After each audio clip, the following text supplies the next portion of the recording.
ഇന്ന് തന്നെ ഡൗൺലോഡ് ചെയ്യൂ. കാണൂ നിങ്ങളുടെ ഫേവറേറ്റ് ഷോസ്.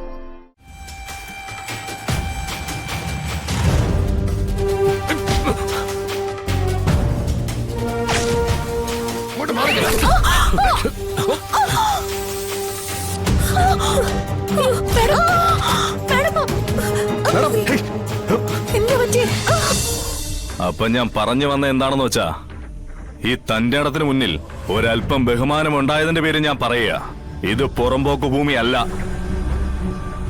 ഞങ്ങൾ ഒരാളിൽ നിന്നും കാശ് കൊടുത്ത് വാങ്ങിയ ഭൂമിയാ. എന്റെ മുത്തശ്ശന്റെ കാലത്ത്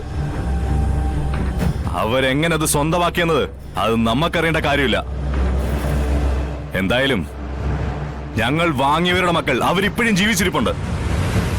അവർ അവരുടെ ഇരിക്കുന്ന ഒറിജിനൽ രേഖകൾ, അതായത് ഇതിന്റെ മുൻ പ്രമാണങ്ങൾ, അതുമായിട്ട് വരാമെന്നാ പറഞ്ഞിരിക്കുന്നത്. അതിന് ഒരാഴ്ചത്തെ സാവകാശം ചോദിച്ചിട്ടുണ്ട്. അവര് വന്നാ അവരെ കളക്ടർ മേഡത്തിന് മുന്നിൽ ഞാൻ കൊണ്ടുവരും.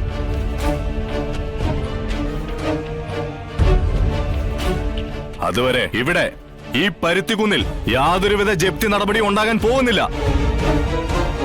എത്തിക്കുമെന്ന് പറഞ്ഞാൽ എത്തിച്ചിരിക്കും. ഇത് ശിവന്റെ വാക്കാ. ഇനി വാക്കിന്റെ പിന്നാലെ പോവാൻ സമയമില്ലല്ലോ സുഹൃത്തെ. Very sorry. കാര്യങ്ങൾ നടക്കട്ടെ.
വണ്ടി എടുക്കണോ?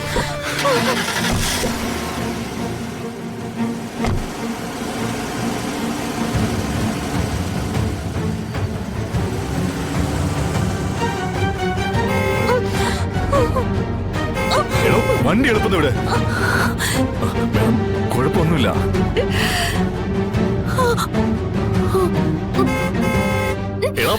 എളുപ്പമൊന്നും വിടറാ. എടാ ഹോൺ അടിച്ച് വിടറാ വണ്ടി.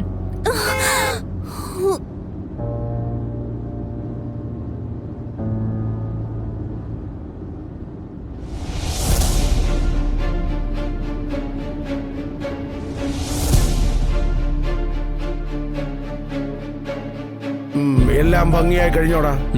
കഴിഞ്ഞു. ആ നെഞ്ചും കൂടെ നോക്കിയാ വെച്ചത്, പക്ഷെ കൊണ്ടത് ഒരത്തിന്. എന്നാലും ആള് തീരും. പിന്നെ അവളെ അവിടെ നിന്ന് രക്ഷിക്കാനായിട്ട് കൊണ്ടുപോയത് ആ ശിവനാ.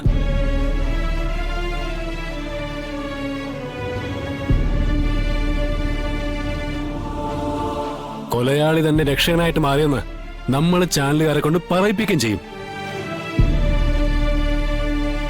ആ എങ്ങനെയുണ്ട് ബുദ്ധി? എന്തിനാപ്പ ഇത്രയും ക്രൂരത കാണിക്കുന്നത്?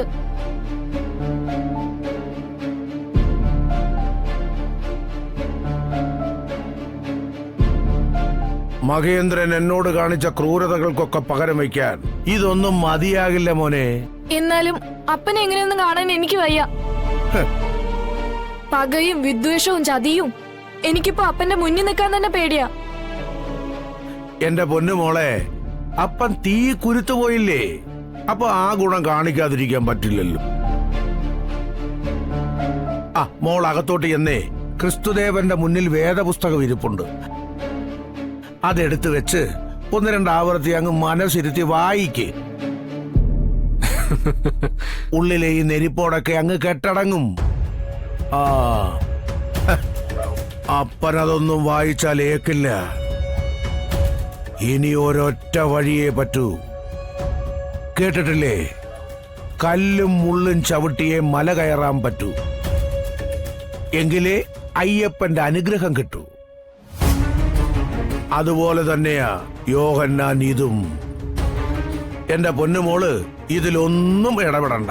ചെല്ല്, അപ്പം പറഞ്ഞതുപോലെ ചെയ്. ചെല്ലാൻ.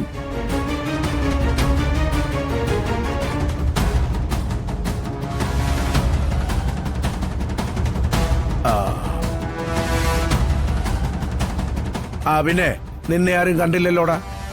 ഇല്ല, അതിനുള്ള സമയം ഞാൻ ആർക്കും കൊടുത്തില്ല. സൂക്ഷിക്കണം.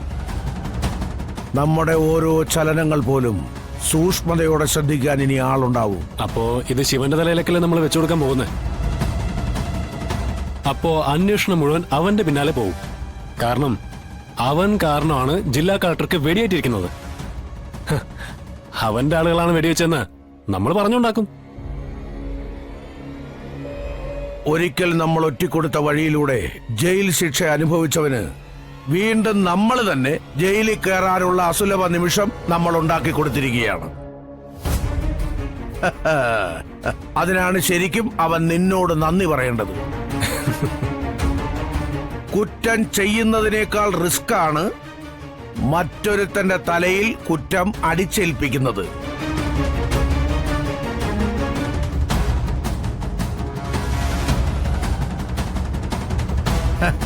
എന്ന് പറഞ്ഞാൽ വാദി പ്രതിയാകുന്ന കേസാ. പക്ഷേ അതെത്ര കൃത്യമായിട്ടാണ് നീ ചെയ്തൊപ്പിച്ചിരിക്കുന്നത്.